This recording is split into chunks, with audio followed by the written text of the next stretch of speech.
사실 많은 분들이 이 장면을 겪어보셨을 겁니다. 두 사람이 함께 차를 타고 어디론가 가고 있습니다.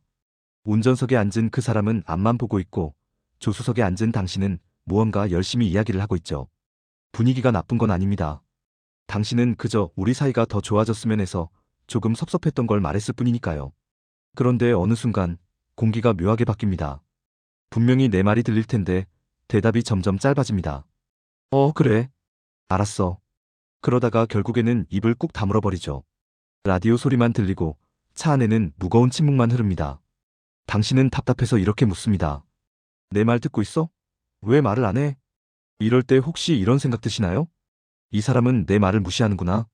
나랑 대화하기 싫은가 봐. 정말 그럴까요? 오늘 우리는 바로 이 침묵의 순간에 대해 이야기해 보려고 합니다. 그가 입을 닫은 진짜 이유는 당신이 생각하는 것과 완전히 다를 수도 있거든요. 혹시 우리가 무심코 던진 돌멩이 하나가 그 사람 마음의 문 앞에 거대한 바위를 떨어뜨린 건 아닐까요?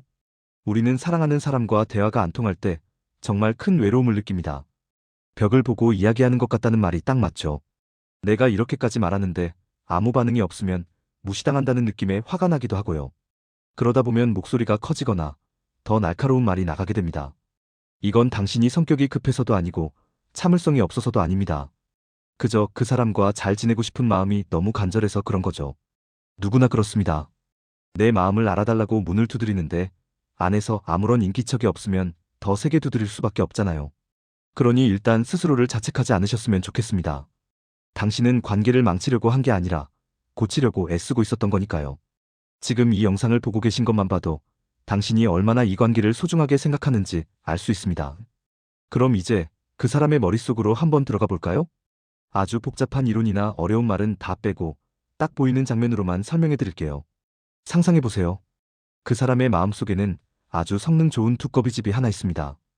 우리 집에서 전기를 너무 많이 쓰면 탁 하고 내려가는 그 차단기 말이에요. 평소에는 전기가 잘 흐릅니다. 웃으면서 이야기하고 오늘 뭐 먹었냐고 묻고 주말에 뭐 할지 상의할 때는 불이 환하게 켜져 있죠. 그런데 갑자기 전압이 확 올라가는 순간이 옵니다. 바로 비난이나 공격이라고 느껴지는 말투가 들릴 때입니다. 이건 그 사람이 의식적으로 이제부터 대화를 거부해야지라고 결정하는 게 아닙니다. 집에 불이 날까봐 차단기가 저절로 내려가듯이 그 사람의 뇌가 스스로를 보호하려고 순식간에 작동을 멈추는 겁니다. 이 차단기가 내려가는 속도는 생각보다 훨씬 빠릅니다. 당신이 문장을 끝맺기도 전에 이미 그 사람의 귀와 입은 셔터를 내리고 철수해버렸을지도 모릅니다.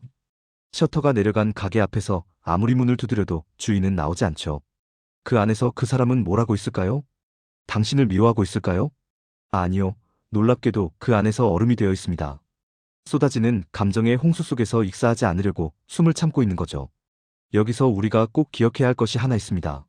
남자의 뇌는 감정적인 정보가 한꺼번에 쏟아져 들어오면 그걸 처리하기보다는 일단 차단해버리는 경향이 강하다는 겁니다. 마치 컴퓨터에 창을 너무 많이 띄우면 멈춰버리는 것과 비슷합니다. 당신은 이것도 문제고 저것도 문제야라고 하나씩 짚어주고 싶지만 그 사람에게는 그게 처리 불가능한 오류 메시지처럼 보일 수 있습니다. 그렇다면 구체적으로 어떤 말투가 이 차단기를 내려가게 만들까요? 한번 곰곰이 생각해보세요. 어제나 며칠 전 그 사람과 대화할 때 이런 식으로 시작하지는 않았나요? 너는 항상 왜 그래? 도대체 생각이 있는 거야? 혹은 깊은 한숨을 쉬면서 됐다 말을 말자 라고 하진 않았나요? 이런 말들의 공통점이 뭘까요? 바로 상대방의 존재 자체를 부정하거나 바보로 만드는 느낌을 준다는 겁니다. 이건 마치 식탁 위에 맛있는 밥을 차려놓는 게 아니라 상한 음식을 던져주는 것과 같습니다. 아무리 배가 고파도 상한 음식을 먹고 싶어하는 사람은 없겠죠. 특히 너는 항상이라는 말은 정말 강력한 독약과도 같습니다. 그 사람이 했던 수많은 노력과 잘했던 일들을 단 한마디로 지워버리니까요. 이런 상황도 한번 떠올려 보세요. 퇴근하고 돌아온 그 사람에게 현관문을 열자마자 쏟아부은 적은 없나요? 양말 좀 뒤집어 놓지 말라고 몇 번을 말했어? 물론 양말 중요합니다. 하지만 그 사람 입장에서는 집에 들어오자마자 쉴 곳이 사라진 느낌이었을 겁니다. 마치 전쟁터에서 겨우 살아 돌아왔는데 아군 진영에서 화살이 날아오는 기분이지 않을까요? 질문 형식을 띠고 있지만 사실은 질문이 아닌 말들도 있습니다. 지금 몇 시야? 라는 말이 정말 시간을 묻는 걸까요? 아니죠. 왜 이렇게 늦었어? 너는 약속도 안 지키는 사람이야 라는 비난이 숨어있죠. 이런 말투는 상대방을 구석으로 봅니다. 구석에 몰린 쥐는 고양이를 문다고 하잖아요. 사람도 마찬가지입니다. 구석에 몰리면 사과를 하기보다는 일단 살기 위해 방패를 들거나 도망갈 궁리를 하게 됩니다. 여기서 잠깐 오해하지 마세요. 할 말을 하지 말고 꼭 참으라는 뜻이 절대 아닙니다. 불만이 있으면 당연히 말해야죠. 하지만 어떻게 배달하느냐에 따라 그게 선물이 될 수도 있고 폭탄이 될 수도 있다는 겁니다. 택배 기사님이 물건을 문 앞에 살짝 놓아두고 가는 것과 창문으로 냅다 던져서 유리창을 깨뜨리는 것은 완전히 다르잖아요. 우리는 지금 창문을 깨뜨리지 않고 물건을 전달하는 법을 고민해봐야 합니다. 많은 커플들이 이 갈림길에서 서로 다른 방향으로 갑니다. 어떤 커플은 대화할수록 사이가 멀어집니다. 말을 하면 할수록 상처만 남고 결국엔 우린 안 만나봐라고 단정 짓게 되죠. 반면 어떤 커플은 싸우고 나서 오히려 더 끈끈해집니다. 분명히 서운한 점을 이야기했는데 듣는 사람이 고개를 끄덕이고 미안해합니다. 이 두 커플의 차이는 마음의 크기나 사랑의 깊이가 아닙니다. 바로 말투의 온도 차이입니다. 차가운 얼음물을 끼얹으면 누구나 몸을 움츠립니다. 하지만 따뜻한 물에 들어가면 몸이 노곤하게 풀리죠. 상대방의 마음을 열게 하려면 긴장을 풀게 만들어야 합니다. 잔뜩 긴장해서 언제 공격이 들어오나 방어 태세를 갖춘 사람에게는 아무리 옳은 말도 들리지 않습니다. 그 사람의 두꺼비집이 내려가지 않게 하려면 전압을 조절해야 합니다. 그렇다면 구체적으로 어떻게 해야 할까요? 오늘 당장, 아니 지금 바로 써먹을 수 있는 아주 쉬운 방법 몇 가지를 알려드릴게요. 어렵게 생각하지 마세요. 우리가 평소에 친구나 직장 동료에게는 이미 잘하고 있는 것들입니다. 첫 번째는 주어 바꾸기 놀이입니다.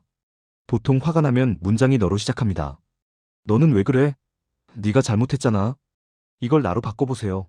나는 좀 속상했어. 나는 걱정이 됐어. 이 작은 차이가 마법 같은 효과를 냅니다. 너로 시작하면 상대방은 검사가 나를 신문하는 것처럼 느낍니다. 하지만 나로 시작하면 당신이 아픈 곳을 보여주는 것처럼 느껴집니다. 상처난 곳을 보여주면 사랑하는 사람은 본능적으로 약을 발라주고 싶어 하거든요. 예를 들어볼까요? 연락이 없어서 화가 났을 때 너는 왜 맨날 연락이 없어? 대신에 연락이 안 돼서 내가 불안했어. 사고라도 난 줄 알았거든. 이라고 말해보는 겁니다. 어떤가요? 듣는 사람 입장에서 방어벽을 세울 필요가 없겠죠. 오히려 나 때문에 불안했구나. 미안해. 라는 말이 나오기 훨씬 쉽습니다.